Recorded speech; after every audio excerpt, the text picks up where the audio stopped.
I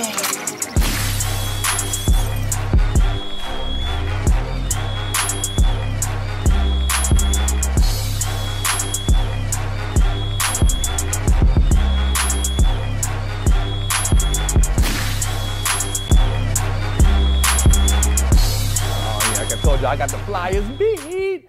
Shout out to my man Silent J for making that beat right there. All right, y'all. Welcome to another episode of Pierre's Panic Room. Thank y'all for tuning in. You know how we do. I appreciate it. I appreciate y'all looking. And hit the subscribe button. For those who haven't, this is the first time. If you can smash that subscribe button or that notification bell so I can notify you like I got another fly show like this one right here. I'm excited about this one also, y'all. This is gonna be something. This is gonna be some fun right here. But you know how we do. Before we start, I got to read the comments. My crew gets comments from the stuff that you leave, and I don't know what they are. I'm gonna just read them off the rip and see what y'all talking about in the comments. All right, this is from the Major Hype Show. My man Major Hype, shout out to him. Bree Bay says, y'all comedians really stretching out the cancel culture shit. Ain't nobody canceling y'all. Hey, we don't get up out of here with that bull. Yes, it is. We'll have the Roseanne Barr. She got canceled. What's the other white girl name with the Trump head? And Kathy something Griffin. I damn it forgot her name. Kathy Griffin had a show. You know, what's the white dude that played on Kramer and stuff? You know what I'm saying? Michael Franks or Michael, whatever his name is. See, the cancel culture is real. Gotta watch what you say. What it is, I think, is y'all are petty. Some of y'all out there are petty. If it don't go your way, if you ain't in a safe space, it hurts your ears. Y'all so sensitive and shit about stuff. Yeah, I don't like what he's saying. Delete or move on. But y'all ready to be like, you know what? I'm gonna cancel this person because I don't like what they saying. I can't stand y'all like that. Now, if you don't like that, and you say, you know what? It is what it is. Do your art. Do what you do. Cool. If I don't like it, I move on.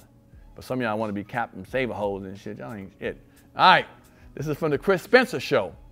Olivia Adams says, getting them big time interviews. I see you, Pierre. I hope you let them talk without interrupting so much. Nigga, it's my show, okay? That's why it says Pierre's Panic Room. I'm going to talk, okay? The hell wrong with you? Because if that's the case, then y'all really come to see me. If that's the case, fuck you then. Damn you, Olivia Adams. So yes, I'm going to talk. And with my sister today, I'm going to talk too.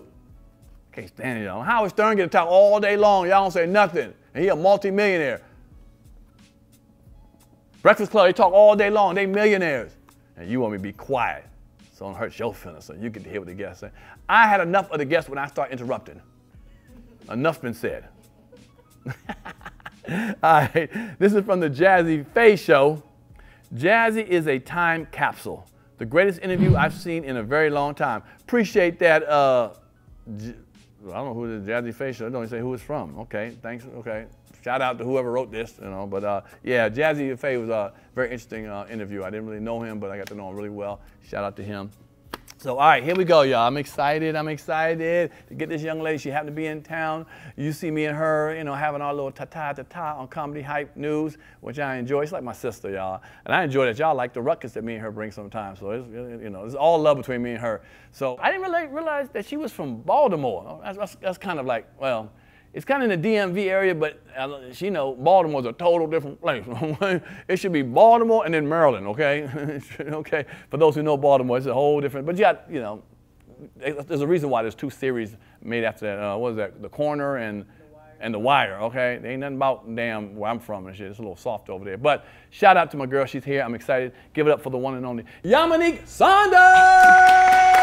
Look at that.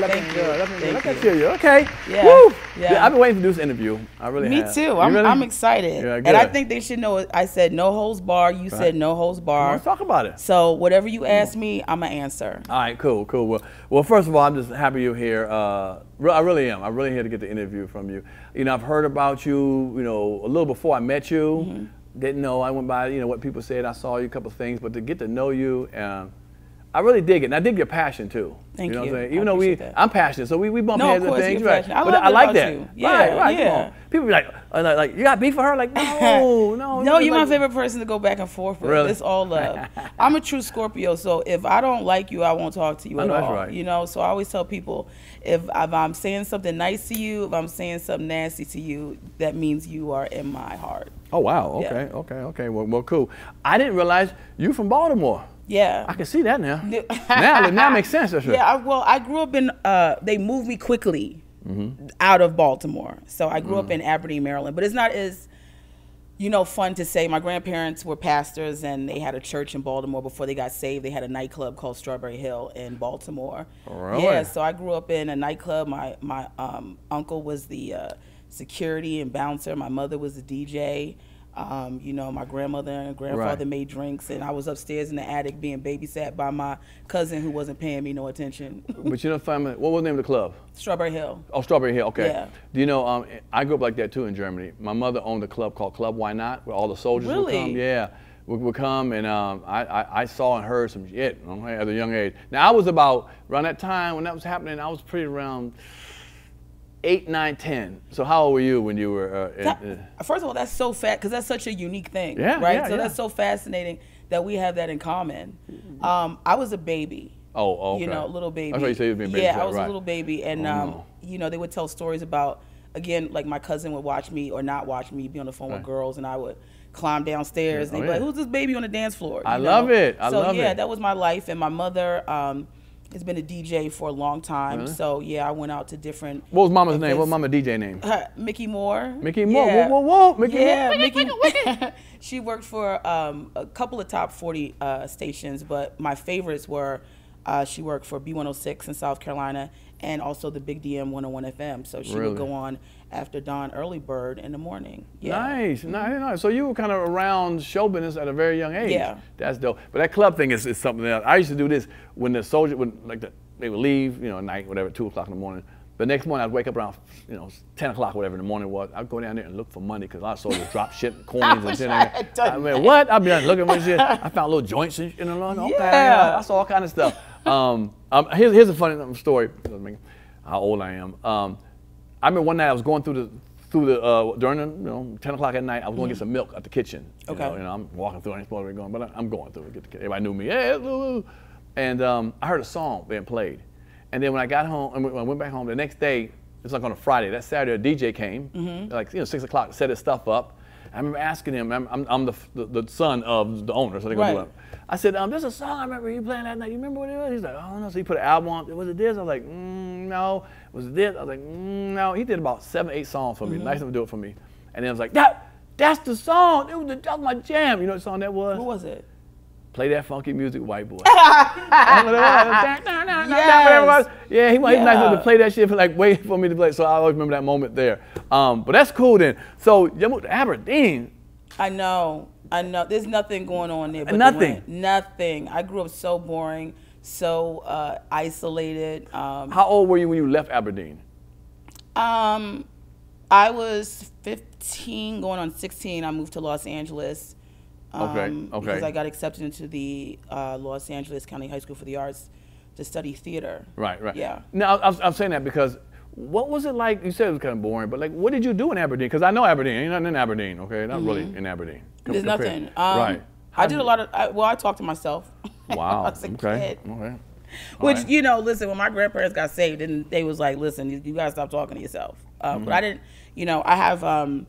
I had 3 half-sisters. I have 2 who are still living. Okay. But we did not grow up together. We're, you know, getting our relationship together now in our adult age. But, you know, I grew up an only child. So I would go outside and read on our roof.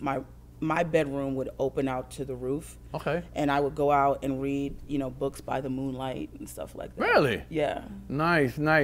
Did you do competition? What made you be able to go to LA? I mean, I know you got accepted, but what were you doing? Were you doing plays when you were younger and all that singing? Or what were you doing to? Yeah, well, the first couple years of my life, I didn't speak, which is surprising because I never shut up now. Why? Well, you're making up for lost time. I am making up for lost time. I think, you know, maybe not cognitively they thought something was wrong with me, but maybe socially. Okay. And at the suggestion of one of my mom's friends to put me in theater, I started theater classes when I was a little kid. So my first theater program was the Sugar Plum or I don't know why I'm blanking on it now, but in South Carolina. So I was in that, and yeah, and then I went to parochial school. I was really bored. It was, you know, I was one of maybe 1 or 2 black kids. At times, I was the only black child there. Withdrew from wanting to be a part of that environment and got really into reading, playwriting, writing my feelings down. So just continued on with theater.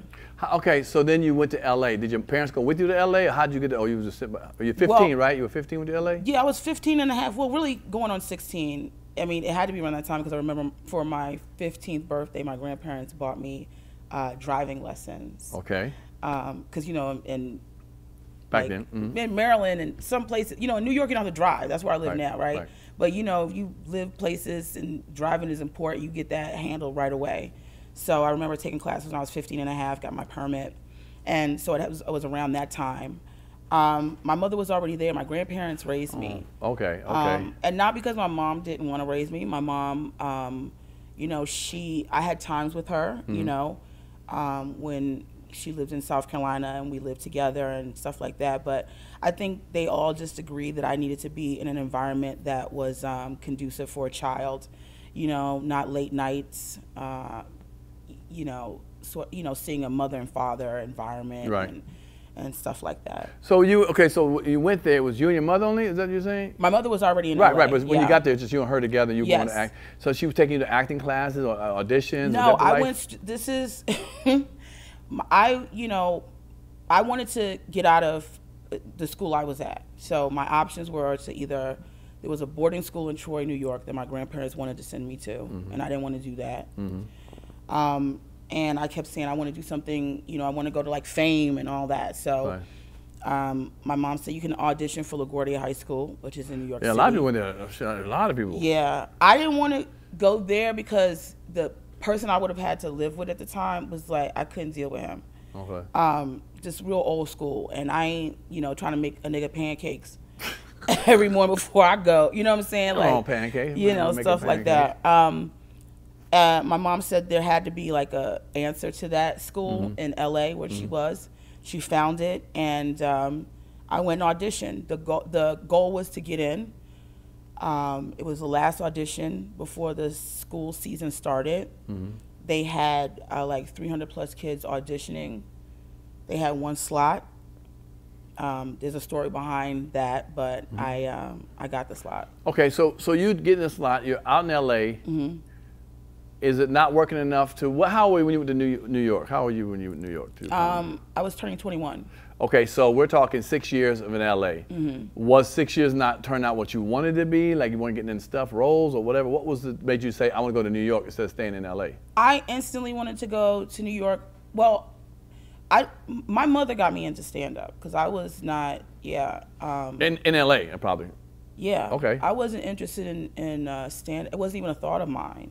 Okay. I was going to, you know, I wanted to go to Sarah Lawrence and, you know, stuff like that. I wanted to go somewhere and study theater management. I wanted to manage and own my own theater company, like a small intimate theater company, and do that. So I wanted to know about the business aspect of running a theater. And then right before my senior year, we had to audition for electives. And at that same time, my mother was taking stand-up classes with Judy Carter. Oh, okay. And then my mom doesn't like dogs. She has a fear of dogs, and Judy was teaching out of her house and had dogs and stuff. So then my mother, but she loved Judy, wasn't, you know, just like the dogs. And then she went to the Comedy Store and started taking classes with Sandy Shore. May she rest in peace.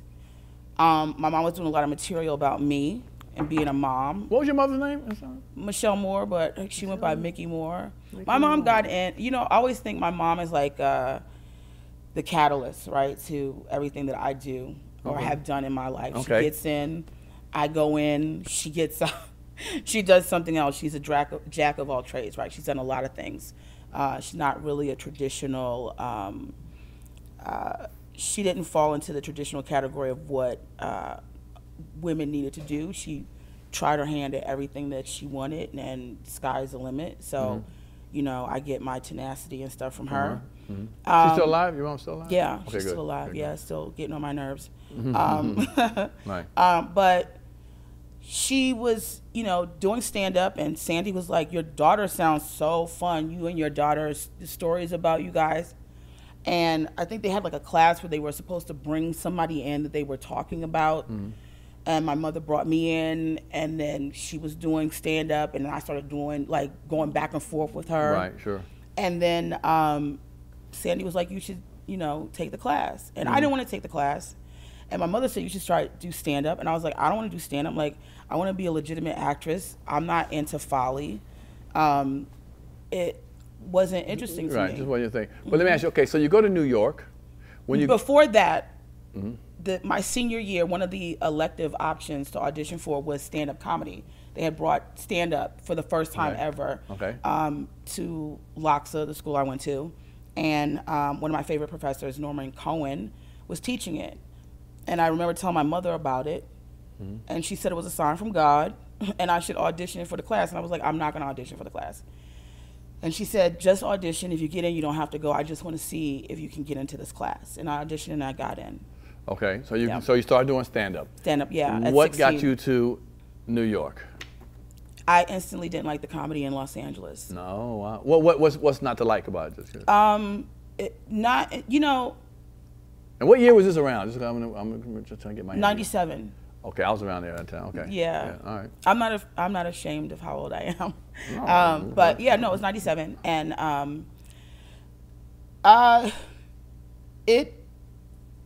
you know, I'm not. It's not this typical like LA comics don't like New York comics, don't respect each other, whatever that be. It's not that. It's just that I knew that I wanted to do something that needed to be challenged in a different way, and I needed a more authentic, realistic audience to do it. It's too easy to get by in LA if you're fantastical enough. I didn't want to skirt. I wanted to be put in the fire, and I did. New York shored me up. Right. Well, yeah, New York is a different grind than LA. I will admit to that, and there's difference for different comedy. Okay. So you decided you didn't want to do LA, so you go to New York. When you get to New York, you get you an apartment or whatever. Are you getting a job first, or you just start doing comedy? You have a little money saved up? Like, how does this role start doing stand-up in New York?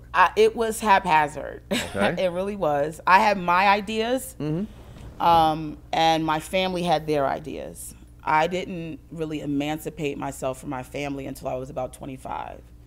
So my grandparents supported me financially when I moved to New York, along with my mother. I had to live under, you know, their rules. They didn't feel that it was appropriate for a young woman to be in an apartment, you know, because they're very religious. So I lived in homes for women who are, you know, students and, you know, working, and we're not allowed to have men, you know, engage with men, and there's curfew. So I had a very... How long did you live in a kind of place like that? 5 years. It put a real dent. And, you know, there was times where when I started really picking up with stand-up that I had to choose whether I was going to not take a late spot, which really is all that's offered to you when you're new. When you're starting out, sure.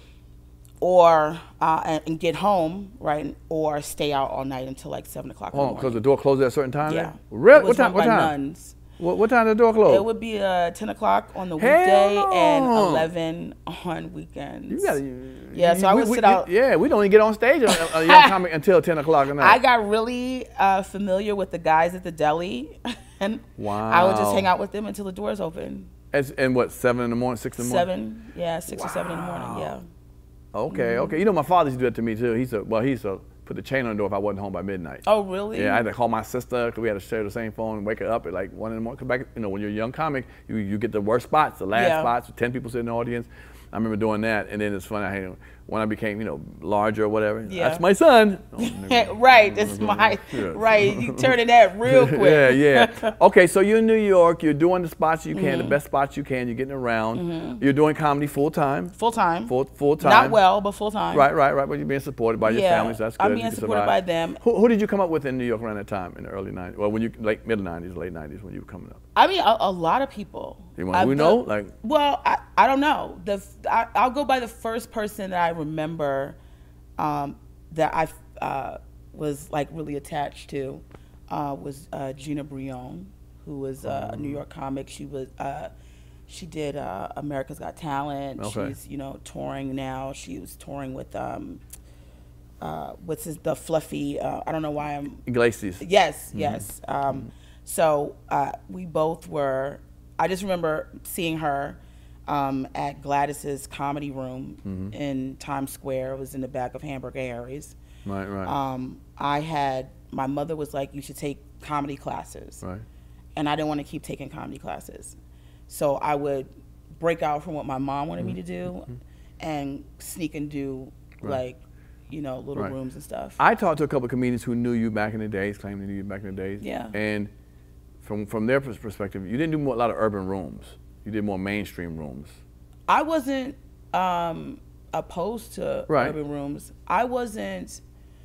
But you cut your teeth mostly in mainstream rooms. That's not necessarily true. Really? Okay. Well, that's not necessarily true. Mm-hmm. I cut my tooth on Showtime at the Apollo when I got booed within an inch of my life. Right, right. That's what the Monique situation was. She love. And that changed the trajectory of who I was on stage. Because the intent, because my family was so involved, so religious, because I grew up, sheltered, Christian, parochial education, there was, for my grandmother, you got to be very careful as a big black, woman on stage. People are going to have certain ideas about you. You have to consistently prove everyone wrong. So I would spend a lot of time trying to please my grandmother and shun stereotypes and all these things. It was a lot of pressure. So it was keeping me very closed in. And then when I got to a point where I was like, I don't give a fuck about, because I already died on stage. They killed me when you can't. That was the worst experience in my life to have that many people boo me. Because you've talked to us on Comedy Hype about this. I want to just go back a little bit, just get the feel of it, okay? You're a young comic. You're going out to Apollo. You know what the Apollo is. They can boo. And nobody wants me to go also. So let's hold on. The nobody is who? Family members? My mother's like, don't go out there. They like, don't go out there. Because they knew if you get booed, it might scar you. Absolutely. So is it, because you told us a little bit of the story of Monique, when you walk out there and Monique, you said she does something like she didn't show you the love or something like that? It was more than that. I have, listen, one day because people are like, oh, let's talk about it. It bothers me. I went out there. She did not have my name correct when I first stepped out there. Right. She asked somebody what my name was, and she was butchering it. I said to her, my name is Yamaneika. She told them to tell me not to talk to her. Okay. And we both from Baltimore, bitch. Come the fuck on. So I came in already Monique. Right. I was gonna Baltimore, say that's homegirl. And that was the attitude. Now, granted, maybe she was on a fucked up day. She had an attitude or whatever. Doesn't matter. It has bothered me. Right. Now, have I had a chance to talk to her about it? No. I remember when I was a correspondent on the Meredith Vieira show. She came on as a guest. I remember telling producers, I don't want to be in the space. I don't want to be around her. But when it comes to stand-up, I will support. I'm here to support women, especially. I know how hard it is for women, especially black women. There's so many talented black female comics that you will never see. So in that regard, I will stand up for her and stand in the gap. In terms of a person, I don't know her like that, but my first impression of her, the only one I've ever had, is that she was a bitch in that moment. I don't want to fuck with her. Okay, I get that. Is it also because, like you said, I see a girl from Baltimore, let's say side, like a big girl, like we have a little kinship. Everything is togetherness. You're my big sister kind of mind. I've done this to other comics, so and then they destroy what you thought about them. Is that what you're holding on to more, or saying because I feel how you feel? I'm just saying it. Why can't you get over that? You say it still bothers you now. No, here's the thing. Have I been a bitch? Could be a bitch, right? Okay. The thing I like to do is I like to make recompense with my demons. Okay. Right? I'm temperamental. I'm moody. I'm sensitive. We're comics. We ain't all that peaches and cream shit is for the stage. Behind the scenes, sometimes when we feel in our emotions and how we feel, we are activated in that. And we have to register out of that. So I have to do that. I'm not blameless. Right. It's phony for me because I've never had an opportunity to have space with her to address that. For me to be in any space where I'd have to not address that, but deal with her, Because but every chance, but the chance you get it, you don't want to be around her. So the Viviera show, whatever you could talk. No. There was no chance for me to have a conversation with her beforehand to address that, to then engage with her in that environment. I would need to talk to her beforehand before I sit next to her anywhere to act like it's what's up. Right. Those things are separate, and maybe I'm one of a few people in the world that can do this. I can always separate people and the talent and who they are as a performer from who they can be as an individual. So this is, even when I was giving my critique on her special, and people were saying, oh, you just don't like her. No. I think Monique is very funny. I think the way she is very funny. One of the biggest issues I had was the dress. People hated that I said something about the dress. I'm like, well, she's in a ball gown. You one of the baddest bitches in comedy, and you talk as much. You're not the bitches wearing no ball gown and heels. Like, let's keep it real. For me, it's like, you didn't need to be in a ball gown and dress. Plus, you lost a bunch of weight. I want to really see you get down and have that dynamic moment. Also, I felt that the material that Monique did and the way that it was put out could have been tighter. And I think that my personal opinion about what I think went down, but I don't know for sure, is that she did that on her own. And she didn't run the material by anyone and ask anybody for help. One of the things I think that we don't do a lot as black women in comedy, which we should do more, is we should elicit the help of other black women when we are doing content. I know I do. I have people that I trust. Guarantee you, I like saying my own words. I like things to be authentic for me, but I like to run my stuff from other people. Because we are giving our content to the world. It can't just be funny to me. It can't only make sense to me. I got to sit down and go, yo, I got this, I got that. And I appreciate my sisters who are like, hey, why don't you do that? Or I understand what you mean, but I don't understand what that means. Can you explain that? And being somebody that's in a writer's room and have worked with some really big names in comedy and watch how it is a collaborative to help put this person's set together or show together. All right, I get that. That's about her set. But forget about what's the last one. So that's about a set, if you liked it or not. Would you take the opportunity now to merge with her? Come on. I feel the hurt, whatever you want to call it, you can say not the hurt, the wishing it was, because you're two beautiful black women in this business, man. Y'all should be, you shouldn't be that kind of dislike for each other, especially black women, like you said. We shouldn't have a competition like that. I'm going to ask you about that next question. Would you take advantage, or would you try, if she reached out or you reached out, if you've seen her, to make amends? Because I don't think you should walk around with whatever that is inside of it. I don't walk around with it. It is. No. Let me, because everybody goes, oh, you got a chip on your shoulder. Let me tell you, you think I think Monique remembers that? I don't. I don't. It doesn't matter if you remember it. You do. It's not that I remember it, and I'm not in competition with Monique. Monique and I are completely different, right? You black women. No. That's limited thinking from the society, right? They going to just judge us because we both big women, we black, we loud, but all this other stuff. They going to judge us. We are not the same comic, promise you. Okay. What I am doing when I speak about that is when we talk about things that involve Monique or anyone that I know I have some type of a thing with. Okay, right. I address that because I don't want to be phony. I don't want to talk on somebody and not let you know, hey, I also have this feeling about them, but here's my unbiased opinion about the craft. So I'm not walking around with a chip on my shoulder saying I don't want to speak to Monique, but I also don't want to be phony and have any engagement before I address that issue. Well, is there a way y'all can address that issue? If we never do it, it doesn't I get matter. That I don't. That's the problem. You're so with the broad, like I don't give a fuck with her. That's not the point. Sometimes I didn't say to give a fuck. I said it doesn't matter, and I'm saying that because I don't know. I don't think she's holding. You think I think she? It's not about that. Sometimes, you know, people I've gone up to that shitted on me that I started talking to again. Comics, they were like, I can see the relief in their face. Like, man, I'm glad we's talking, man. I'm glad, man. We held this beef for a long fucking time, and I can tell everybody I don't give a fuck about nigga. But inside, you say something, it's gonna trigger me. Like, what? like talking about her ball gown and all that. If that was a girl you liked a lot, you would not said that about her ball gown. Kind of fucked up. Yeah, you don't know. No, I see you do it here. The other day you were nicer to this nigga. What's this nigga Wellington? I don't want to argue with you. I want me. We can argue over here. No, that's fine. No, you didn't want to get. You didn't want to get in with him. No. All right, you didn't say that. No, you didn't say I don't want to argue with you. I don't want to get in with you. Because I was joking with you. I said I don't want to argue with you. Right. What's wrong with arguing with him? What's wrong with arguing? He said I can do it with Pierre. I want to do it over there. So you know how to calm and bring it down. You know how to move it. With you. That's all right. Yeah. Well, you see, you stopped it with Wellington.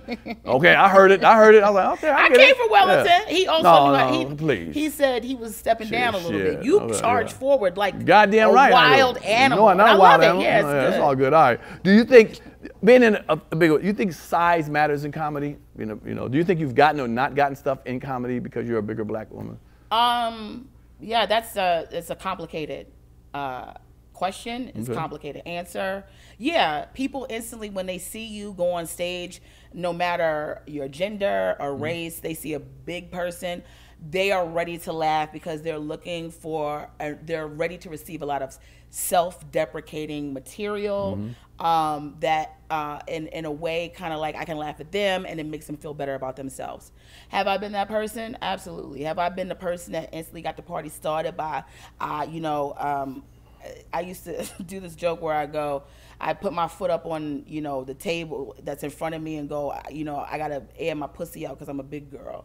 Like, I would do shit like that, right? And then as I got older and as I started to become more aware of not this sort of rebellion that I wanted from my sheltered upbringing, but really wanted to tap into society in a real way, having a lot of opinions, going through a lot of things personally, feeling like an underdog, feeling like I wanted to speak about things that were hypocritical and all of those things, started talking about politics and things like that. I think that there is a time where there's adjustment period for people to go, it's been 20 minutes and she hasn't talked about sex, right? And especially because I had, I was on the Netflix DeGeneres series and my half hour was sex, but that was because it was a Degenerates and we were talking about sex and it was the nastiest, stuff you could talk about. So it was that. But that's not who I am as a person. Do you think, I'm good. I'm going to get about that. Do you think that was, to be honest, a mistake? You see how people think that's what, because I've heard comments, people say, she only talk about fucking, because of that Netflix special.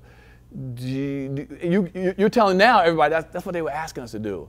But do you think, I can't say, I know you're happy you did it, but if you had a choice to do something. That I had that? Yeah, like saying, damn. Absolutely not. This is the thing. I'm rocking with me, right? And I deserve the right as a comic to grow and evolve. It's something that I think that male comics are allowed to do, to have phases and change and morph. You understand? Sure. I should be allowed, if that special really was me talking very gratuitously about sex, but it all came from me being a virgin until I was 27, not understanding what sex was, having a man come on my face and realizing that there's so much there that is like just like God, like praying to God. It's about the observation of these things that are taboo that I tap into. So if you want to watch my special and say all I did was talk about sex, then you didn't listen to my special. If you look at my special and you realize I talked about sex, but I also talked about it from a place of somebody who was experiencing it for the first time, who was curious about it and finding things fascinating and funny and interesting enough to put it into content, then you will understand where I was coming from. And I did that, done that, been there, and my life is more than sex. That's why I'm not talking about it like that now. Nice. Okay. Do you think comedy, the comedy game, pits black women against each other? Like only gets a few of y'all to go, Yeah, everybody's pitting black women against each other. And not for us to get into our back and forth, because I want to give love to you today and in the way that we do. I like pressing you on Comedy Hype. I like going there with you because I like somebody who is not going to let me run over them, to be honest with you. I can, I have a personality that can shut a person down. I can cut you with words, maybe not deliberately, but when I get agitated and I want you quiet, I definitely know how to stop somebody from speaking. And I'm glad you don't succumb to that. So, and it's true. And I like people that can engage in that. I don't like to be, as sensitive as I am, I don't like to be in spaces with people when I'm being vulnerable and honest, which is what I'm doing with you every time we engage like that. It's not me being phony. It's me expressing my heart, how I feel. So when we open that up, we need to go there. I don't like to be around people who don't want to go there with me, because then we can't resolve anything. We can't grow. We just get stuck. But I like that one of my missions is to be the person, aside from the Monique thing, because I already understand what people are going to say here, is to engage with Black women that I get a chance to encounter. I've had some difficult times. I've had fights with Black women in comedy. I've been misunderstood. I've been, before they met me, told certain things and standoffish, and I've also come back in a very nasty way. As I've gotten older and I've gone into therapy and I am trying to rebuild my relationship with Christ and, you know, be better. I just want to be a person when, no matter what we do here, when you see me off here, there's love. Like, we got love. I'll agree with that. You mentioned that you've been in abusive relationships, physically abusive.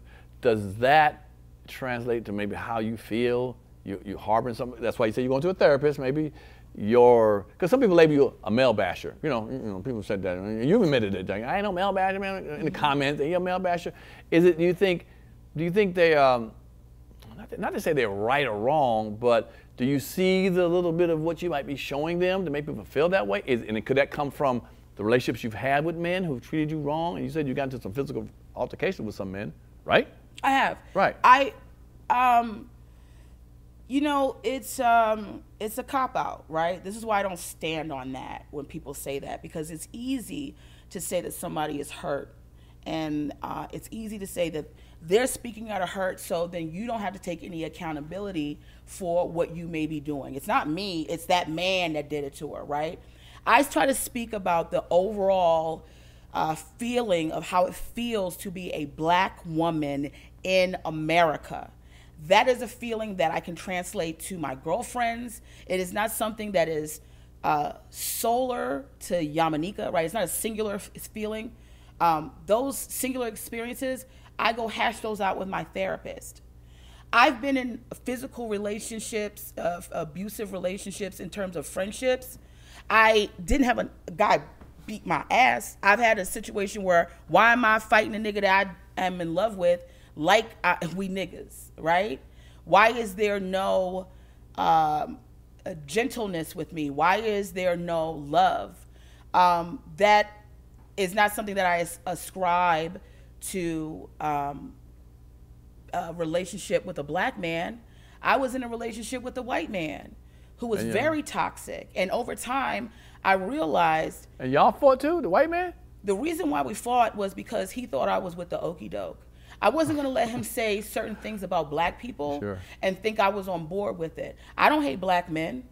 For you to have conversations with me about I know where we have issues. I'm Black. I know that we have things that we could be fixing ourselves and we don't have to complain about. But I'm not going to sit in a space with a white man who has no idea what the fuck is going on and have him say things that are disparaging about Black people. That's where we had our problem. And that's why we're not together. So I don't respect anybody who is in a interracial relationship and allowing the person that they are with to shit on their own people. I ain't with that. Right. But when I tell you I have been with white men, I have had sex with white men, I have had sex with Black men. I am not. Which one's better? Let me just tell you this, and this is the honest to God truth. White men don't give a fuck what's going on with you. They'll eat your pussy anywhere, anytime, any place. That's the facts. Okay, niggas want to see a chart with medical conditions. Damn right. Your grandmother's, diabetes levels. I got a sensitive palate. Yeah, you could be hiking up Mount Everest, a white man will eat your pussy on the way up. What? They don't care. They should have a brochure to just say they eat pussy all the time, because that's why a lot of Black women don't want to be with white men, because they think they corny. But, they got their tongue game. Damn, okay, okay. But it's not about who's better or who's not. You know, I resent when people say I am whitewashed or I want a white man. I spent a lot of my career talking about the issues around black people being very militant. Is why I'm not in a lot of spaces, because they know I'm the wild card that's going to open my mouth in a way that's going to be reckless. I'm not the person that you're going to bring on and I'm going to be shucking and jiving for you or making it safe. And I resent the fact that because I have, you know, friends and I work with friends who are white celebrities, that I'm somehow kowtowing to them and that I haven't earned their respect, and for them to come in and say, hey, I want to work with you because they know I'm fucking funny. Right, there you know. It's funny you say that. I'm the same way when it comes to sometimes to black people. Like I grew up around black people. You know, after 11 years old, I moved to Washington D.C. in the inner city and shit. So I've been around blacks, I mean, all that kind of stuff. But what I will not tap dance for black people. If they fuck it up, I'm gonna tell them. Now, being that I'm light skinned, I don't want you light skinned this way. If I say something pro black, you down with it. If I say something about what black people, gotta stop this shit. And the other black people agree with me, but there's a certain sector, niggas, well, you know, want to say something. You ain't down. It's not that. You know, it's not that at all. It's just I'm not going to tap dance. They want everything for all of us to tap dance on that reckless shit they do sometimes. When they doing fucked up shit, I'm going to call you out of it. And I'm like you. I'm that wild card. Even on the Comedy Hype show, I'm going to say it. You know what I'm saying? Yeah. So, and some people they can't take it, but it's in your face. You know, people hit me up and say, keep saying that shit, black people. Oh, people say it. But keep saying it. But you know what? It's two things I want to say here. When we never talk, what you just brought up, we never talk about the tap dancing we do for our people, right? Tap dance is always you tap dancing for massa, white man, this, that. Godfrey, who I love, right? Shout out. Done the show twice. Godfrey. Godfrey and I always have these like really deep conversations, and he's one of my favorite comedians, and what I'll say about him real quick is, I remember when Godfrey didn't fuck with me, right? Godfrey was like, I ain't fuck, you know, and it wasn't so much evident, but I just was never in a space with him. And I remember the day he came to me and said, I've been watching your growth, and I've been watching you talk and what you've been doing, and I'm proud of you. That is something that is like, goes on my bucket list. You know what I mean? Like, I'm glad, it means a lot to me that he said that. Him and I go back and forth a lot about the N-word, which I say a lot. We go back and forth about women in comedy and how black women in comedy are always talking about their vagina and always talking about sex and this and that. The thing is, black women really have to tap dance when you talk about a urban room, right? Because in that room, there is no, what I get is if I'm in a mainstream room, I get the luxury to talk about abstract things, right? That people have to wait to get to the point. When you go to a hood room, niggas want to laugh right away. Like if you ain't out the gate stepping to them hard, aggressive, and da-da-da-da-da, they're like, oh, that's corny, that's da-da-da-da, you know, they don't want to hear that shit. Nobody, nigga. That's why it took Chappelle so long. Right. So you gotta buck with that. My time on the urban scene, because I remember somebody saying, oh, you can't do the urban scene. I said, no, I can do the urban scene. What I realized when we go to the urban scene, I'm giving my same material, but I got to get these niggas like, bah, bah, bah, bah, bah, bah. I don't want to move like that. I want to get on stage. I want to present. I want to take my time. I want to give you concepts that you may have never heard of. Right. And I want to give you something that, just because you don't know what the fuck it is, let me explain it to you. Right? And I don't make it so you only laugh if I talk about my pussy or some nigga I'm fucking. The other thing is the N-word. People always like, oh, all she do is call people black men, niggas, this and that. Me and I did a roast battle, right? I would do roast battles. So I'm one of the queens of roasting. I roast a nigga down to the ground. Oh, I see it. I was doing white roasting. Shout out to my friend Jeff Ross. Here's the thing. White roasting, black roasting different, right? Black roasting is boundaries. You better not say nothing about somebody's grandmother that's on life support. They kill you. There's certain things you don't say about people's family and bullshit like that that goes overboard. When you go to white roasting, it's all open. They talk about doing shit to your grandmother you didn't even know was possible, and you got to sit there. I remember my grandmother was on her deathbed, and before I went to go see her, I decided to host judge one of the roast battles. And I remember my guys there, they were saying, you know, we just want to send some love to Yam. You know, she's going through it tonight. Her grandmother's not doing very well. She's going to see her tomorrow. Let's just have a good time tonight. And then one of the comics decided he was going to roast my grandmother who was on her deathbed. And I remember it was some white nigga. And I had to jump up, and my boys had to hold me down because I was going to fuck that nigga up. You understand? Like, the shit gets real. It is... We are in spaces where it can be uncomfortable. You don't know when a nigga's gonna say something. You're vulnerable to the space. If you don't have trust, you don't have nothing. So when my own people fucking judge me all the time, always clocking what comes out of my mouth, me and Jamar, we did that white roast. We did Comedy Central's roast battle. We roasted each other. I said I wanted to roast a brother. I didn't want to roast a white bitch because I know as soon as I go up with a white woman, all of a sudden they're gonna take her side because anything I say to her is gonna be attacked. I got tired of roasting them white niggas because all they're gonna do is say I grew up, was on welfare, and that's not the case. They don't know anything about us. I just wanted to roast one of my people. We went out. I think we did an amazing job. We called each other niggas. We said all kinds of stuff. Black Twitter came for us in a crazy way. Oh, look at these niggas samboing, chucking and jiving for Comedy Central. They wouldn't tell you about the 4 other fucking roasts I did where I called these white boys niggas. Right, that's in my vernacular. Research what I do. There's no reason for me to fucking just... I ain't no coon like that to be like, oh, I'm going to call black people niggas and I ain't calling white people niggas. Whatever problem you got, that's with you. Of course. Well, let me ask you this. Now, how has comedy hype changed your career? You know, what happened before you came to now? What do you feel? Has anything ever happened different for your career? Well, how's it really changed your career? You know, when I first got the call for comedy hype, people was like, nah, I don't do comedy hype. You know, my old team, not my team now. You know, and it was coming, oh, you know, comedy hype, and you know, it's this, it's that. You know, when your team talks with the eyeballs, it's like, well, you know, it's gonna be risque, and you know, because I think I run my mouth. Okay. Listen, we be out there running our fucking mouths, right? Well, I said something about Tiffany, what I thought was a defense for her, right?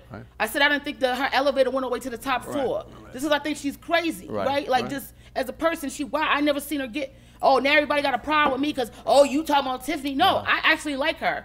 I just don't think she was a person that would be a pedophile. And I'm telling you, whenever I've been around her, it's all light and fun and giggling and shit. So you weren't, because I said the elevator don't go to the top floor, nigga. My elevator don't go to the fucking top floor. I got ADHD, anxiety, I'm on pill. Come on, none of us do. We all fucking comics.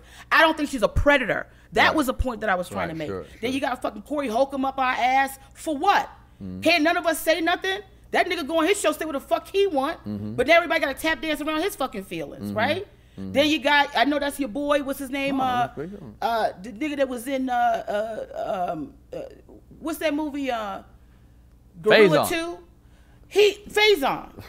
And I'm saying Gorilla 2 because the nigga put me up as a gorilla. What's Gorilla 2? I actually, listen, and the Faison shit I actually thought was funny, right? I saw it. People don't understand. Even when I roast, they go, oh, she mad, she did. No, I'm aggressive. Right. And you can't take it when it comes from a woman. Now it's a problem. I'm no different than the niggas I'm with. You think I'm gonna sit here and be Pollyanna while the niggas that's coming to me is coming hard? No. You want me to die so it makes you feel comfortable that I was weak? Go fuck yourself. But at the same time, I'm the most loving person you'll ever see outside of a battle. Right? Outside of us having conversation. I'm not worrying about saying shit right. I'm worrying about making sure that you feel what I'm saying, right? I may say some shit that you go, oh, I should say it like that. Oh, she don't like this. But listen to what I'm saying. Understand, I'm not here to tear anybody down. I'm just here to say what it is, and let's just keep it moving. And if you're too sensitive for that, I get it. Some people say shit to me. I'm sensitive. You know, we are all complicated human beings. Nobody is not sensitive. I am sensitive. I get my feelings hurt. I cry. I have all these things. To say that I am doing these things out of a hurt from a man is irresponsible, and it doesn't really see the message that I am trying to put out. Yes, I have had my heart broken. We all have. I don't revel in anybody being hurt. Oh, you just mad because you hurt. Yeah, we all can be hurt. But that doesn't mean what I'm saying is out of hurt. My hurt, or whatever I went through in a relationship, I deal with that person and how our love has to dissipate. I love hard. I've loved the wrong people sometimes really hard. But on Comedy Hype, you go into the comments sometimes, right? Yeah, all the the time I'm looking at the comments. I love the comments. Right, right. Do you love the comments? I love. Yeah, because they've called names. They have, especially in the beginning. Oh yeah, listen. This is what I'm gonna be very honest. Let's be it. This is very honest. This is what we're here for. I have been attacked by white boys just as much as I've been attacked by black men. Ain't no different. You know, I've bucked with some of the biggest white guys out there, and have had white guys send me death threats and all kinds of stuff. I got into a whole thing with Doug Stanhope. They God. Right, you understand what I'm saying? Right. And they like, who this fat bitch to run her mouth? It's all like everybody's problem with me is what's my audacity? Right. Because they don't fucking know me and they don't have no respect for me. But if I was a big time star all over the place, they wouldn't open their fucking mouth. But who am I to have the integrity and have the audacity to stand up to a nigga that's disrespecting me live on camera? How do you handle now reading the comments? How's it changed since from the beginning to now? The frustration is this idea and concept that I am angry because I can't get the man of my choosing is ridiculous. I'm not. I have fucked and I have fucked well. Oh, wow. But at the same time, are there issues and problems with being a bigger woman and a black woman? Yeah, absolutely. We get talked shit about you too dark, you too big, you too that. We get the most disrespect. So there are clown ass niggas that think that there's a problem with me, absolutely. Right. But are there men that take a look at me and go, I like her? Right. Absolutely. When we had a conversation the other day and a young lady, said to me, what do you think about your femininity? How can you make yourself more available to men? I don't know. I don't want to make myself available to a man that needs me to be weak so that he can feel strong. Why is that weak? But Pierre, this is when we start to get into arguments because, and when we had the Megan Thee Stallion argument, I said, you are not those men. You got a lot of shit with you. You know what I'm saying? Sure you really do. But I understand the shit with you. And it's not the shit that I'm talking about when I'm talking about what's dangerous for black women. When I said that it is hard for a black woman to call the cops on a black man, and I shared my story of how I was attacked, punched, and beat by a friend of mine, and I had to attack him back in a very aggressive way, everyone said to me, why didn't you call the cops on him? My first instinct was, if I call the cops on him at the rage that he is at, the cops are going to kill him. Cool, sure. Right? Sure. And then guess what? Why you call the cops on him? Damned if I do, damned if I don't. Right. That is in the psyche of black women when we first go. So when I think about the way in which I will not tolerate a black man talking to me crazy or saying anything because we are susceptible to violence, the femicide rate for black women is through the roof. That doesn't discredit that black men are also being murdered. This penny ante back and forth about, oh, you keep talking about this, but what about black men? We all fucking suffering as black people. We may suffer differently, but it's all resulting in body bags, and that's a problem. Right. All right. How do you jive with Symphony? How do you like her? Oh my God, I love Symphony. Really? I feel like you're gonna say something because of how much I love Symphony, and then you're gonna be like, you don't love me like that. You put a lot on there. No, Symphony is there is a lot of, you're right, there's a lot of pitting black women against each other. And what I'm proud of with Symphony and Justice Bay and Danielle, and yeah, maybe it's a little biased, I love the black women. I do. It's biased. But it is. Because I'm going to tell you something. If I'm in a mood, a black woman can get me out of the mood to speak and communicate with her faster than anybody. I came in here tight about some shit. We ain't gonna talk about it. I wasn't in the mood to talk to LeVar. I love LeVar, but fuck LeVar. You know what the fuck is going on. Let me get my heat together. If one of the sisters here had said something, you know what I'm saying? It'd be different. Because but now you see why when people say you're man bashing. But it doesn't matter because you choose black between women, the two. No. Black women deserve and need grace because we are the group of people who get it the least. Black men don't deserve it? This is why are we going into black men? Why? Why are we going into that? Because why does it have to be attacked? Why is me I think people need grace. I say people. No. No, okay. As everywhere you go in this world, in any business, in any space, right? I, as a black woman, I am going to be disrespected by someone. For people to act like I'm whitewashed, I remember when I did my first roast, my own fucking team didn't think I would beat the guy. And when it came back to me, it was like, why would you think I not be, because he's this and he's that? No, he's just because he's white. Nobody believes in me. Nobody believes in what a black woman can do. People only come to us when it's time for them to unload their problems and have somebody take care of them. Black women have been positioned in this society to be the oh baby, come let me take care of you. We are supposed to throw ourselves as a sacrifice for everybody else's energy. I'm saying no. I'm telling black women, don't do that. I'm not here for your energy. Damn. For other black women, yes. Because I am a black woman. I understand what we're going through. Well, just understand, men feel the same. Some men feel the same way. That's Fuck well you and hoes good. and shit. So then that's what you got to deal with. So that's how they feel. To have the idea so don't ask them to be nice to you. No. But also to have the idea that you would say fuck these hoes when not me. I don't say that. Which is a very bitch thing to say. Right. Which is why bitches that. say it. Right. And I would never say that. fuck these hoes, right. and I'm a bitch. Right. Is crazy to me in an environment where men constantly want to say that they're the leaders. Why are you trying to be so competitive with women and what women are doing? You need to be looking at white men and seeing what they're doing, because those are the people that are challenging you.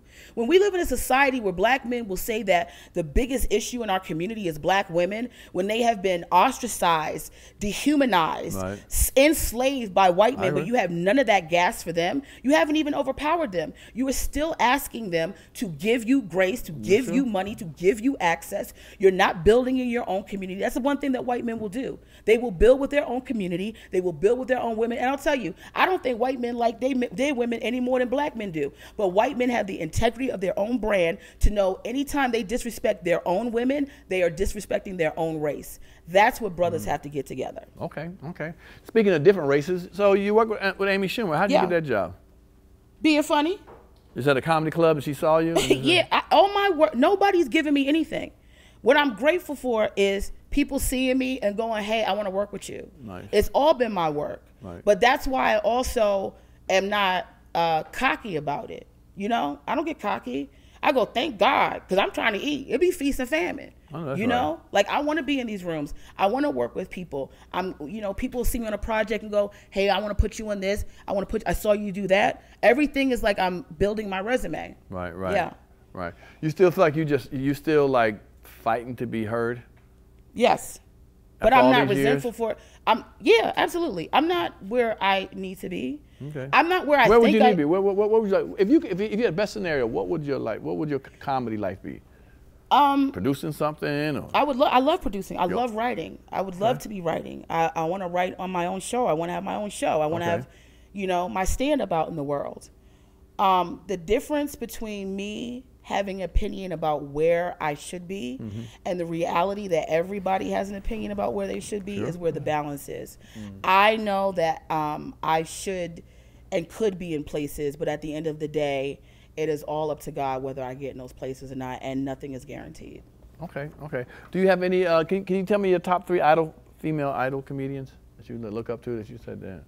Monique. Okay, right. She was there. No. Right. I'm not going to be funny, but I do love Monique's material. I really do like her stand up. I hate it can be of all time. It can be of all time. Yeah, I know. LaWanda Page for me. Okay. Well, LaWanda Page. And why her? When I got to behind the scenes, I got to know her. We all got to know her as a character actress on Sanford and Son. To listen to her comedy, her stand up, she inspired me.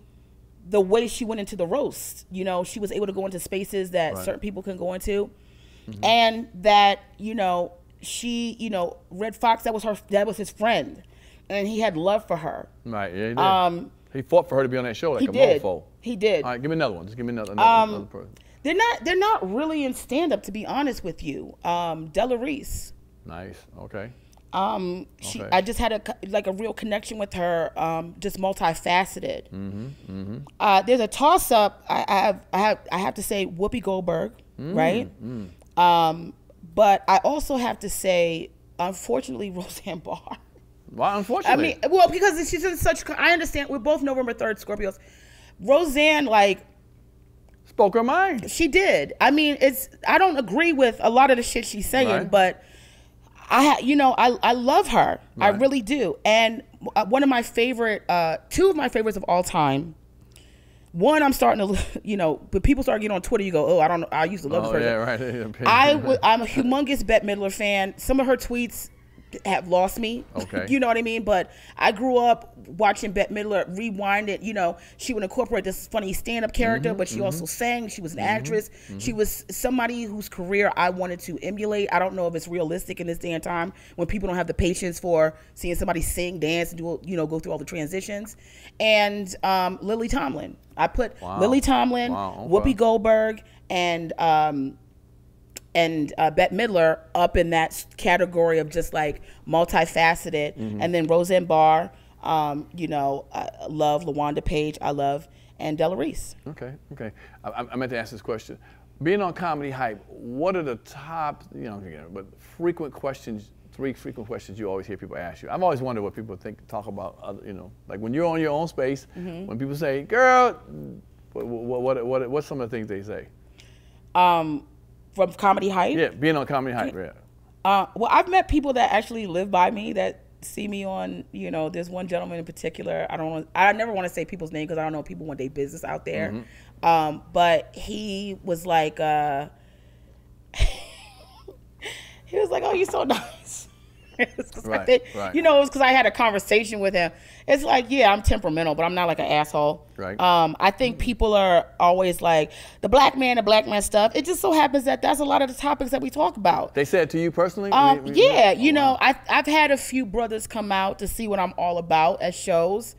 And one in particular is now following, because I'm a big gamer, and he's following me on Twitch, and shout out to him. I'm not going to put his business out there, but he was like, yeah, you're so sweet, you're so nice. And I think it's just like, it's not the aggression that people feel or they see, especially when we get into it, is different than in those little nuggets, right? Than actually sitting down and having an hour with us and having all the stand up and where we're coming from, and then engaging with us after the show. It's just a different space.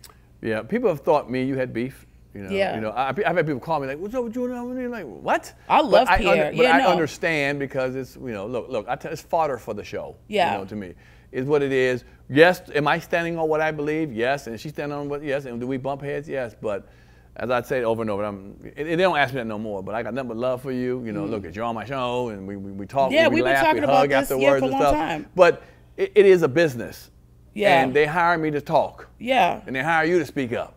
If we all agreed all day, the show wouldn't be working. No. Let's be real. And no. People have a problem with that. Like, what do you want, a kumbaya moment, motherfucker? Every time we talk, we hold hands and shit. No, sir. I'm going to disagree at times, what you may say. You may get up to a certain volume.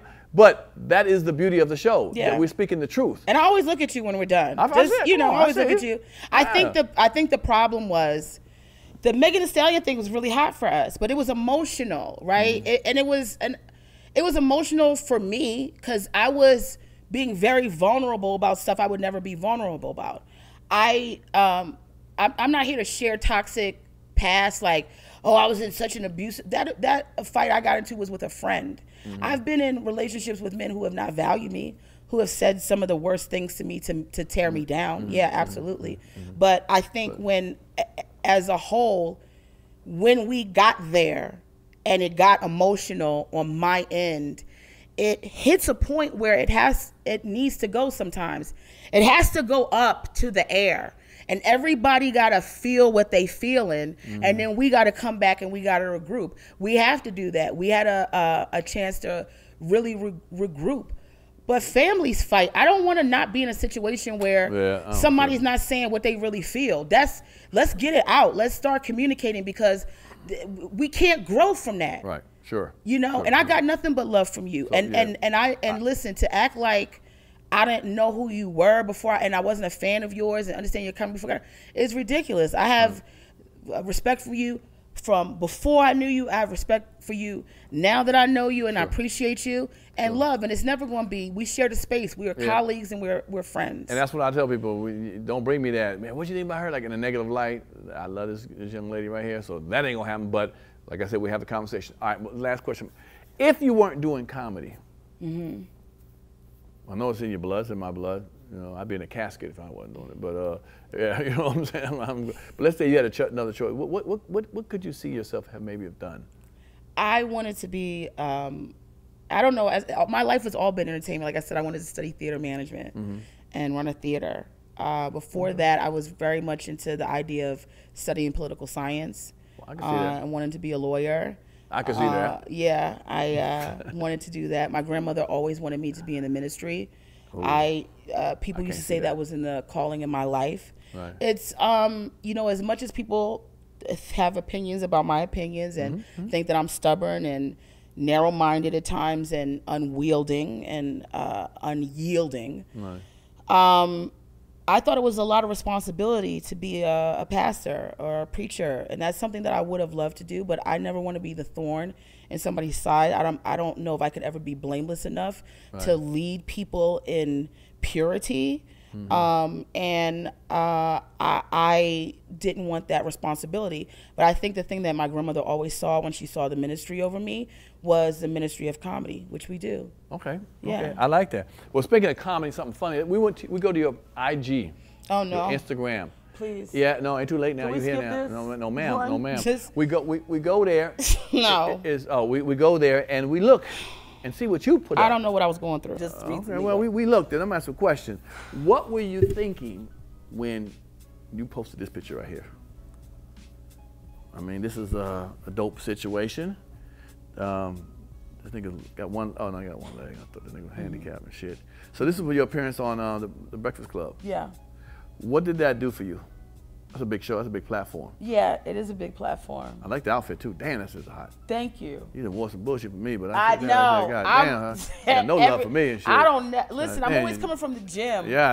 Right. Yeah, except then. I barely got time to put anything on. I just all put a good. cap on and barely any makeup. Look at you. Damn. Yeah, I was blessed the first time I went on the Breakfast Club to promote doing the Degenerates. Okay, that's and, what that was. Okay. Charlemagne was gracious enough to let me on. What I loved is that, you know, DJ Envy was very nice to me. They were very welcoming to me.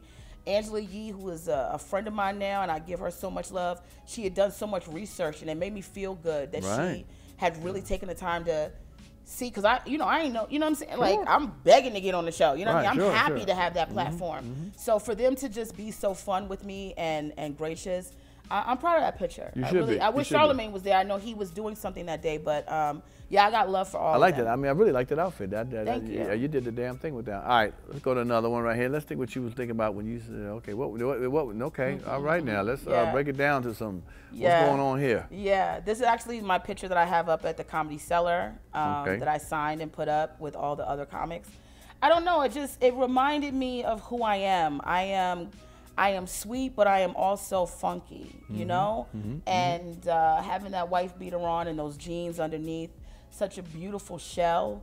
My sneaks on, being in a very sort of New York environment with my hoops. I was giving you a little sweet and a little sour. Would you consider yourself a fashionista? I think I know how to do fashion for me. Okay. I think when I see friends, I think I can see where they can go with it, but I ain't acting like I'm better than anybody else, but my closet definitely is good. Is there some outfits that aren't size appropriate that women wear? Yeah, that women wear that they shouldn't be in? Yes. Do I think if a woman is comfortable in whatever she's rocking, God bless her. Right. I do think that there are some things that are more flattering. We ain't got to tear a woman down, but you know, you got a little extra cellulite. Cooking cakes don't look good. You got two asses that meet in it. You know, just get you a little extra little thing. You can go to Ashley Stewart, get you a little curve, something. Go to Torrid. There's too many places for you to go as big women to shop and look body appropriate. Okay. You know. Okay. Yeah. All right. So let's see what another body appropriate picture is, or is it a body appropriate picture? Oh, look at you! There you go again. You love some sneaks and shit, right? Can you wear high heels? I cannot. Okay. I can't. First of all, I got bunions and funyuns on my feet. Let's just keep it real. And to be a big bitch teetering on heels, by the time I get done, want to be flip-flops. So I know I'm very honest. Monique wears heels. I don't know how Monique. Well, Monique lost a lot of weight, but I don't know how. I was looking at them heels the whole time, going, when is these heels going to dig into the earth? Hell you know, no. let's keep it real. But this was an amazing opportunity for me because I was able to find some sneakers at Macy's that matched this dress. And it was my first time I was able to do some correspondent work for the American Music Awards, and I was just really excited about there. And I like showing my figure. Everybody was like, I'm such a big bitch, I'm a fat bitch. I got curves, okay? I got a gut and butt, but honey, in between all that shit, there's a lot of mean green. You know what I mean? All right, let's go to the next picture. Not gangrene, but mean green. Damn, all right. Because I know they're going to go in the comments and say, oh, she said she got green pussy. And you got a beard and shit. I probably do. I'll be plucking these chin hairs. No, you got hold on. What just happened to the picture? I was doing something for TNT. Don't start. We was in the pandemic. They was trying to keep comedy alive. I created this character, and Tekashi 6ix9ine mama? No, Sister Skittles, and she was that. You know, she that Christian woman that saved but don't know it yet. You know what I'm saying? Like, she in the church, but she also in the club. She trying to remix everything and put Jesus in it. And it's like, no, you can't be a city girl and a church girl at the city church. Something got to give. Right. You know? What I do like about you, we did the live show. You had the hair. Yeah. I feel like, you like, I'm here. Yeah, I love switching it up. Right. I don't like coming as the same thing every time. Do we have another picture? Yeah. Let's see. Okay. This is a roast battle. I remember this. Yes. Look at you. Yeah. Woo-wee. I see what you're doing. Got that monkey loose on that suit was giving. Well, it was giving. I'm always under the. I like it. Listen, for whatever people have to say about me and my body, I'm fortunate. Even with the relationships that I've been in that haven't been that great, that the men that I have been with have loved my body and appreciated my body. And I love being naked and I love showing my body. There you go. And I like wearing form-fitting things because I think I'm sexy. There you go. And that's what it is, you know. You are. I mean, yeah. I don't go on stage like in comedy. It's more rough for me, but like when I can do shit like that, show my body and be cute and get dressed up. Yeah, I like doing that. I'm a woman. I love it. I love it. All right. Got two little segments. We got a thing we call spin the wheel. Oh, God. Are you spinning it for me? No, hell no. You're going to do this. It's going to land for something for you. It can be anything where we do a celebrity crush call. That's where you call up a celebrity and act like, you want to talk to them. See what your macking game is with a female. If I'm a director, I want to see who you pick. I hope I don't get that. Oh, I know that. All these actors. Something you want to get off your chest. Okay. What's the biggest lie you ever told? You think about that. Okay. Who you trade places with and why, if you could. How you lost your virginity at 27. At 27. Yeah, okay. You was in college. I remember like it was yesterday, because it was. No, I ain't mad at you. So, yeah, something you want to get off your chest. And, that's pretty much it. So, let's give a drum roll, y'all. Okay. Do I have to move this? Yeah. And spin it with all your might. How you going to do it? Oh. That wasn't really. Oh, God. The biggest lie you ever told. So think about something you told some nigga, some dude probably and shit, okay? Or whatever, however it was. Tell us what it is, what's the biggest lie you've ever told before. Remember it? Yeah. Oh, wow, okay, damn. Let me just act like, I ain't acting like I don't lie. I lie. Only people act like they don't lie, I lie. No, we asking for the biggest one. The biggest one? Lie, yeah, okay. This one could come back to haunt me. Good. Let me. Yeah. Sip up. Yeah. Sip it up. And this is 100% true, right? You telling the truth. You're not gonna embellish it. I need the real. We in the panic room. No. You're safe here, sweet. No. I don't know where this guy is, so. Okay. When I tell it, I hope he's not watching. I had a phase where I was really into security guards and bouncers at comedy clubs. Oh, okay. Yeah, and I had just hooked up with this one guy, and he was spectacular. But I had to find somebody else because he was fucking me on like SpongeBob SquarePants sheets and shit. Hell no. Yeah, he was in the, he didn't have much, Was he black? Is he black or white? Yeah, oh, yes. What that mean? Yes, black or yes, white? Yes, he was black. Okay, I don't know. I said black or white, Was he tall? Was he a tall guy? He was tall. Muscular? Oh, my God, yes. Could pick me up, at the weight, child. No homo, but they say, tall, strong man. Was he working with something? He was, but. Okay, I heard about some tall men. We kept going to his aunt's house in the projects. Aunt's house? And his slow cousin, we was using his bed. So anyway. Hell so no. I had to find somebody like him and not deal with him no more. Okay. Right? Okay. And like him being good and bad. Yes, good and bad. Looking big, strong, man. Okay. Absolutely. All and right. because, you know, I'm catching up because all my girlfriends are past this phase. Sure. You know, I didn't start having sex until I was 27, so I'm still kind of like 16. Like, I'm still learning guys and how to navigate around them. So my friends are laughing at me at these mistakes that I'm making with guys. And so there was a bouncer at a club where I was working. And, you know, we've been flirting for a long time, for years, like, you know, off and on, cutesy. He asked me out on a date. We went to go see Snakes on a Plane. Hell no.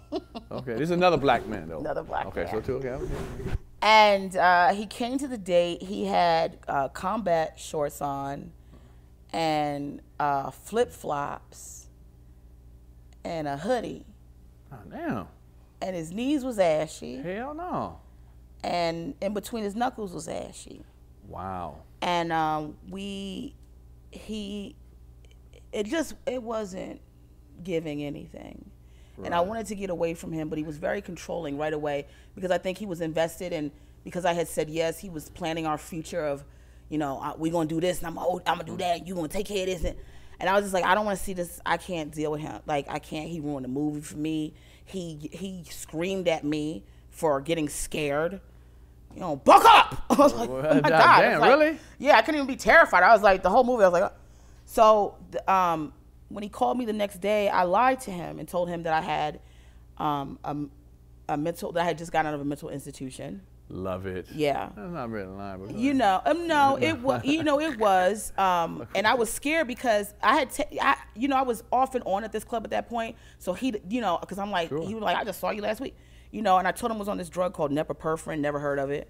You just made that up? I just made it up out of, because one of my friends was sitting there, because we were talking, I was like, I was scared, like, he's crazy, what am I going to do? I'm going to go to this club, and I need to turn him off from me. And I think men don't understand how much women, because we're scared to reject guys now, because guys are slapping bitches out and killing bitches. So now we just making up stories like, oh, my uterus don't work, you know what I'm saying? Like, or, you know what I mean? Like, I'm crazy, you know? So, yeah, I told him I was crazy. And it was a big lie, because then he went and spread that around, and I have to go behind his tracks and be like, I'm not crazy, but not tell certain people who I know is close with him, because I don't want him to be like, oh, you ain't crazy, you know what I'm saying? So it was real touch and go for a while, and then I was like, I gotta stop fucking security guards at these comedy clubs. Right. Now, did you see him again after that a couple more times? Oh, I did, and every time I saw it, it was, I was this is a good time. I would twitch around him, but this is also a good time for me to say something. And it's on your show. I have an eye twitch that people have started to notice on Comedy Hype. It comes from my anxiety and ADHD. I've grown up with it. It developed out of nowhere. So whenever I'm on camera, there's a limited amount of time before my eyes start doing that. I was always very self-conscious about that. And then I got over it, because it's like a tick that I have that, you know, is a part of me. So I'm just embracing who I am, you know, across the board. So I just wanted to address that, because I know a lot of people in the comments are like, is she on coke? And it's like, no, I have because even when I was on Meredith, they would be in the monitor in my ear. They'd be like, eyes.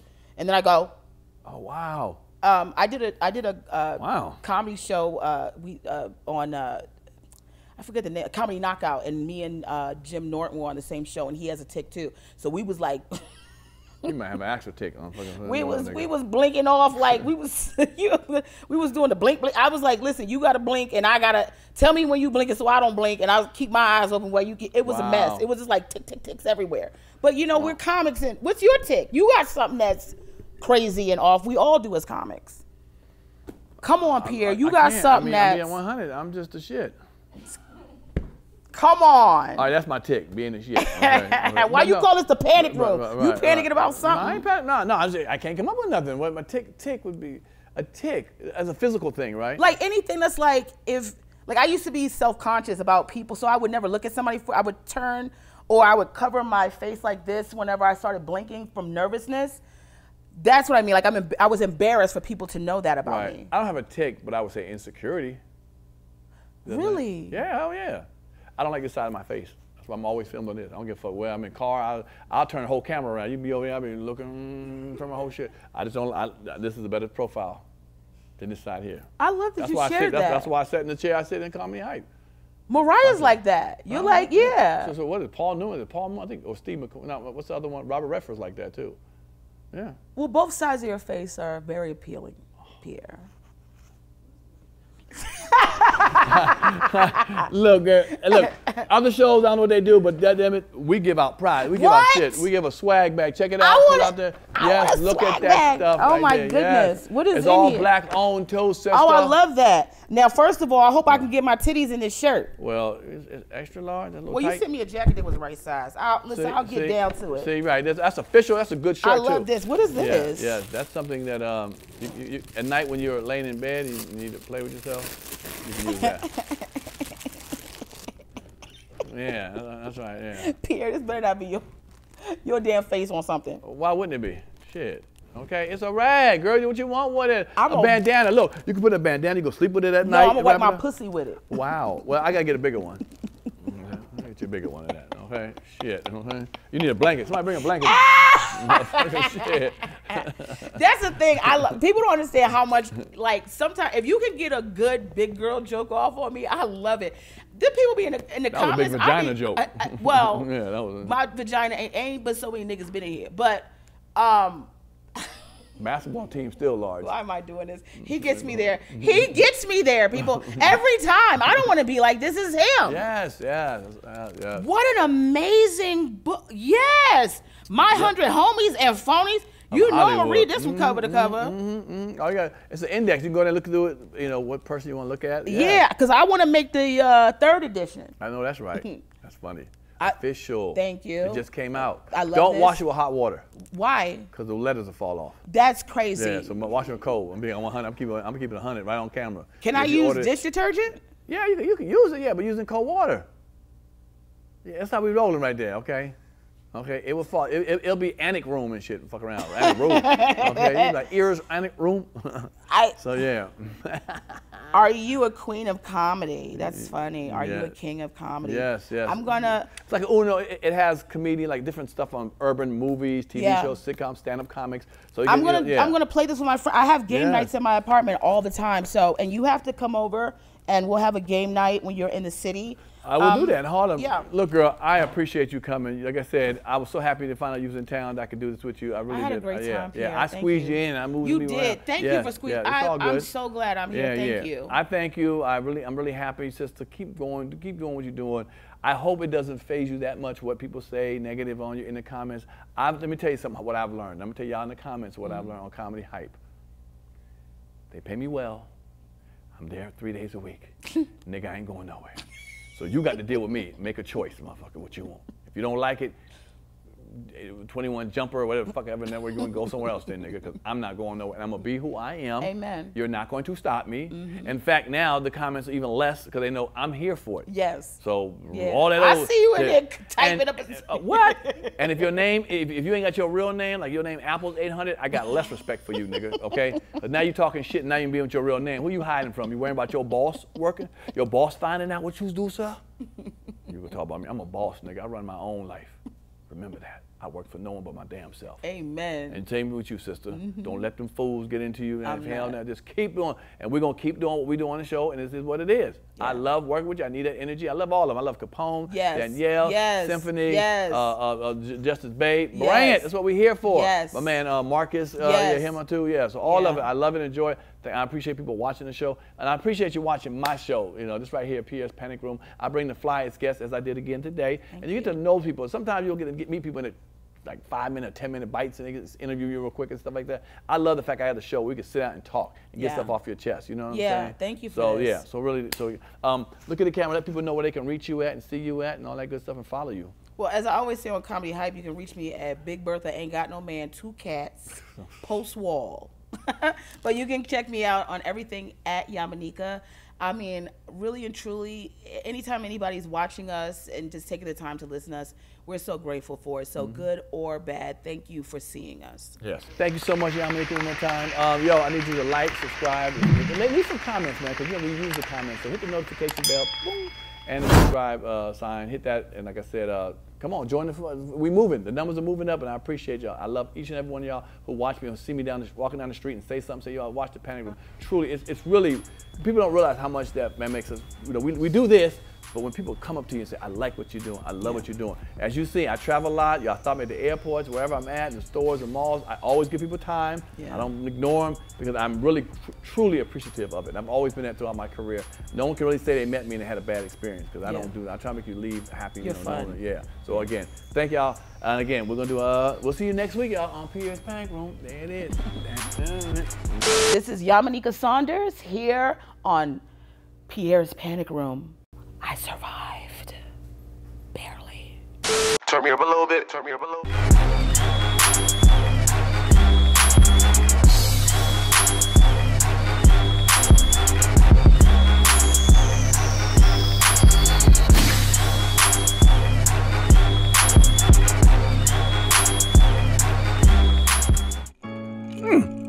If you like that show, like, subscribe, and comment below. You know, hit the notification bell. Hit the subscribe button, man. We want you around. Appreciate it.